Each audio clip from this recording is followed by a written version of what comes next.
कायरा साहब, आज एक रेफरेंस पेश हो गया पीपल्स पार्टी के रहनुमाओं के ख़िलाफ़। ये फिर नैब जो है अचानक से मुतहर्रक हो गई। हम इसे क्या कहें कि पीपल्स पार्टी जो सिंध के अंदर नारा लगा रही थी उसका कोई दबाव है, या नैब जो है वो वाकई जेन्युइन कर रही है सर कुछ? मेरे इल्म में नहीं है जी, मैं इसके ऊपर कोई कमेंट इसलिए नहीं कर सकता कि मुझे एग्जैक्ट चीज के बैकग्राउंड का पता नहीं है, कौन से केस में किसके खिलाफ रेफरेंस फाइल हुआ है, तो इसके ऊपर बात करना मुनासिब नहीं है। ये शरजील मेमन साहब के खिलाफ और साबिक वज़ीर आला जो है सिंध रह चुके हैं उनके खिलाफ हुआ है, वो एक ज़मीन जो गालबन बैरिया टाउन वाली थी उस हवाले से। बैरिया टाउन वाली जमीन जहां तक मैं समझता हूं या मेरे इल्म में है, वो तो सुप्रीम कोर्ट ने ऑलरेडी अपना केस डिसाइड कर दिया था, और जो उसमें हुआ, जो गलती हुई थी उसकी सजावारी भी जो दे दी उन्होंने, ठहरा दिया था मलिक साहब को, मलिक रियाज साहब को। उसका फाइन भी हुआ जिसकी काफी रकम जो है वो खजाने में जमा भी हुई थी सुप्रीम कोर्ट के अकाउंट में, जहां तक मेरा इल्म है। जी आप बिल्कुल दुरुस्त कह रहे हैं, बिल्कुल दुरुस्त कह रहे हैं। क्या चार्जशीट है, क्यों लगा है, क्या रेफरेंस है, मुझे इल्म नहीं। चलें। अच्छा कायरा साहब, एक तो सर ये बताइए कि ये MKM जो है ये वफाक में इत्तेहादी PMLN की है, इसके कई जो वादे थे वो PMLN ने वफा नहीं किए, वो उसका गुस्सा पीपल्स पार्टी पे क्यों निकाल रही? देखिए, हमारा और MKM का मसला यह है कि कराची हमारी कंस्टिट्यूंसी थी, MKM को दी गई, पीपल्स पार्टी ने उसको वापस रीगेन किया है, न सिर्फ जनरल इलेक्शन में बल्कि अब क्योंकि मेयर के इलेक्शन भी पीपल्स पार्टी जीती है, तो उसके ऊपर MKM के अंदर एक गुस्सा है, MKM के अंदर एक परेशानी है, उसका इजहार वो कई तरीके से करते रहते हैं, तो ये चलता रहता है। मेरे लिए तो कोई अचंभे की बात नहीं है, बस वो उनको अपनी कंस्टिट्यूंसी को एड्रेस करने के लिए कुछ तो कहना है। लेकिन सर नहीं सर, बसात एहतराम आप कहते हैं कि गेन पीपल्स पार्टी ने किया है, सर गेन तो MKM ने भी किया है ना। आप पिछले दौरे इक़्तिदार में उनकी नशिस्तें देख लें, अब देख लें, उनको तो 2x का बूस्ट लगा है सर। देखिए, MKM के पास कराची एक तवील अरसे तक रहा, उनको दिया गया, उनकी जगह बनाई गई अल्ताफ हुसैन साहब की क़यादत में। उसके बाद जब एक वक्त आया तो एक विंडो आई ऐसी जिसमें उनको थोड़ा सा स्क्वीज हुआ, और वो विंडो जो स्क्वीज हुई थी वो भी PTI ने गेन कर लिया। पीपल्स पार्टी अपनी ओरिजिनल कॉन्स्टिट्यूंसी को रीगेन कर रही है, उस पे वो समझते हैं कि वहां पे कराची में और सिंध में पीपल्स पार्टी की फॉलोइंग ज्यादा है इस वक्त मौजूदा सूरत हाल में, तो उसके वो अपने लिए परेशानी समझते हैं कि people's party gradually local bodies भी जीत गई है, MPS के इलेक्शन भी जीती है, MNA के इलेक्शन भी जीती है, तो अब वो कराची को अपनी जो है मुकम्मल तौर पे आमाजगाह या अपनी मर्जी का एरिया समझते हैं कि वहाँ सिर्फ उनकी मोनोपोली है, वो मोनोपोली टूट रही है और उसका उनको एहसास है, तो फिर एक दूसरे के खिलाफ बातें होती रहती हैं। अच्छा कायरा साहब, पीपल्स पार्टी मुस्लिम लीग नून के साथ जो भी एग्रीमेंट था, जिसके बाद अब आपकी CC ने, आपकी एग्जीक्यूटिव काउंसिल की ने इख्तियार जरदारी साहब को दे दिया कि जरदारी साहब अब इस पर फैसला करें, तो क्या कोई पेशरफ्त हुई कोई पंजाब में जो आपके साथ मेरा ख्याल है अभी तो सदर साहब की इस मामले में कोई खास मीटिंग नहीं हुई, लेकिन मेरा ख्याल है चंद दिनों में वो इस पे जो कंसर्न क्वार्टर्स हैं वो मुस्लिम लीग की क़यादत के साथ बात करेंगे। असूली तौर पे यही होना चाहिए। पीपल्स पार्टी ने इंतहाई जिम्मेदारी से इस पर मुबाहिसा किया है, एक एक पॉइंट को देखा है, क्या गलती है, हमारे एंड पे तो नहीं है, तो अल्टीमेटली यही फैसला हुआ कि बजाय इसके कि हम इसको किसी वजह तनाज़ा बना लें, हम चाहते हैं कि पीपल्स पार्टी के बड़े और मुस्लिम लीग के बड़े बैठ के ये जो तयशुदा इशूज हैं, जो हमारे रिटर्न मुआहदे हैं, उनके रास्ते में हायल रुकावटों को दूर करें। ये ज्यादा मौजूद रास्ता है, हमने यही चुना है। अच्छा कायरा साहब, जो बानी पाकिस्तान तहरीक इंसाफ ने आर्मी चीफ साहब को ख़त लिखा है, आप इसे पॉलिसी शिफ्ट कहेंगे या ठंडी हवा का झोंका कहेंगे या किसी और पैराए में इसे देखते हैं? देखिए, खान साहब के रवाबत बढ़ाने का अमल तो आपको पता ही है, वो तो बहुत अरसे से कह रहे थे कि मैं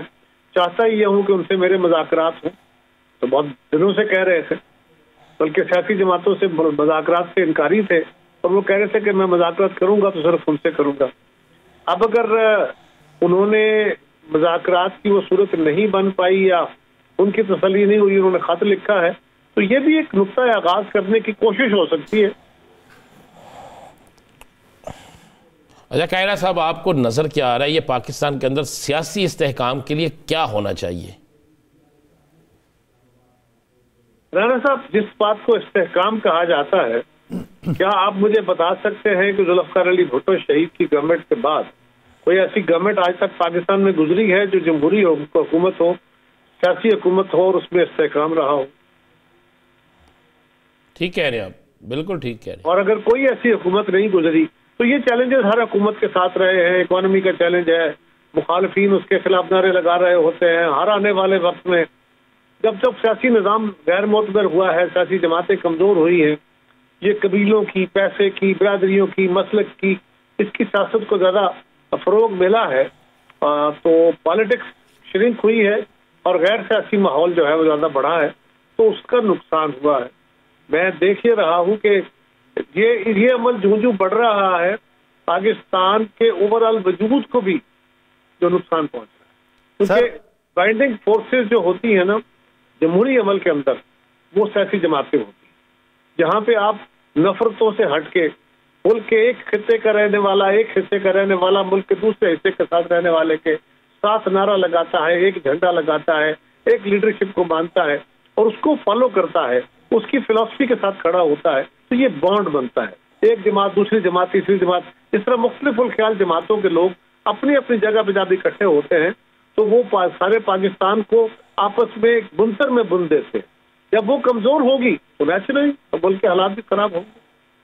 सर, आपकी सोच आपके सियासी तजर्बे के हिसाब से हकीकत पसंदाना है, लेकिन अगर जदीदियत की बुनियाद के ऊपर देखा जाए तो क्या सिर्फ माजी को देखते हुए हाल के ऊपर सब्र कर लेना चाहिए, या फिर माजी की रिवायात अगर नहीं तोड़ी जाएंगी तो फिर मुस्तकबिल बेहतर कैसे होगा? और आपको पाकिस्तान में सियासी मुस्तकबिल कब और कैसे बेहतर होता दिखाई देता है? दो काम होने जरूरी है जी। एक तो ये है कि आप पहले फैसला करें कि गलती कहाँ पे है, और सियासी जमातों के यहाँ जो कमजोरी है उसको सियासी जमातें दूर करें। और दूसरा कि जो हमारी एक तवील एक हुक्मरानी के अंदर उनका यानी पाकिस्तान बनने से लेकर उसके बाद से अभी तक एक माइंडसेट है इदारे का, आप उसको एकदम धक्का देकर तो सिस्टम से बाहर नहीं निकाल सकते। और जो कुछ लोगों का ख्याल है कि हम इनकलाब ले आएंगे, धक्का देकर इस इदारे को पीछे कर लेंगे। दुनिया के कुछ ममालिक में जहाँ पे डेमोक्रेटिक इंस्टीट्यूशन कंपैरेटिवली बेहतर हो गए थे, लोग आपस में जुड़त में आ गए थे, एक कौमी तशख़्ख़ुस उनका बना हुआ था, वहां पे हमें कुछ इस तरह के शासकाने नजर आए, लेकिन पाकिस्तान में ऐसा होता नजर नहीं आ रहा। तो आपने अपने इदारे का भी तहफ़्फ़ुज़ करना है, उसको भी कमजोर नहीं करना, और ग्रेजुअली अपनी स्पेस वापस लेनी है। अपनी स्पेस वापस लेने से मुराद ये है कि आपने सिविल स्पेस को बढ़ाना है। तो सिविल स्पेस को बढ़ाने में तो कोई अमर माने नहीं है, पार्लिमान अपना रोल अदा करे, सियासी जमातें अपना रोल अदा करे, ये तो हमारे एंड पे है। दूसरे एंड पे आप बैठे हैं कि मीडिया के अंदर जो डिबेट पाकिस्तान को कंसोलिडेट करने, बेहतर और मुस्तहकम करने, ये जब भी हम कह रहे थे कि सियासी इस्तेहकाम कैसे आएगा, सियासी इस्तेहकाम इसी तरह आएगा अगर मीडिया रोज मीडिया से मुराद ये नहीं है कि सारा, मेजॉरिटी ऑफ द मीडिया जो ये करता है कि कमर जमान ने कोई गलत कमजोरी बात कह दी, अपनी जहालत की बुनियाद पे कोई गलत बात कह दी, उसको उठा के आपने दूसरे के मुंह में डाला कि फलां ये कह रहा था, उसके जवाब में ये आ गया। तो ये जो एक गर्मा गर्मी करा के स्क्रीन तो चल रही है, काम तो चल रहा है, लेकिन उससे जो तसादम की कैफियत है वो फ्यूल हो रही है, वो ठंडी नहीं हो रही। उसको भी आपको देखने की जरूरत है कि आप अपनी पॉलिसियां बदलें। और तीसरी तरफ अवाम खड़े हैं। पाकिस्तान के अवाम को भी चुनाव करते वक्त अगर आपने फैसला करना है कि असेंबलियों में बैठे लोग, तो आपके वोट के सहारे गए लोग, वो आपके फैसले करेंगे, तो फिर जिन लोगों के हवाले आपने अपना मैंडेट करना है, अपना ज़मीर उनके हवाले करना है, पहले उनकी अहलियत देखिए,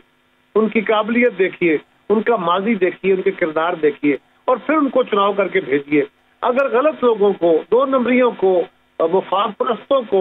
मेजोरिटी में आप उन्हीं को आगे भेज रहे होंगे असेंबलियों में, और फिर आप तवक्को कर रहे हो कि ये मेंबर बन के, ये वजीर बन के, ये हुकूमतें बना के ये अब अचानक अच्छे लोग हो जाएंगे और अच्छे फैसले करने लग जाएंगे और इनके दिमाग बदल जाएंगे, तो मेरी नजर में तारीख में तो ऐसा होता नहीं है, बल्कि ये समाजी दबाव होता है, लोगों का प्रेशर होता है, जिसकी बदौलत जमहूरी अमल में जो हुक्मरान होता है उसकी तनाबे दुरुस्त होती है, जो मेरा ख्याल। तो ये तीन जैसे हैं मेरी नजर।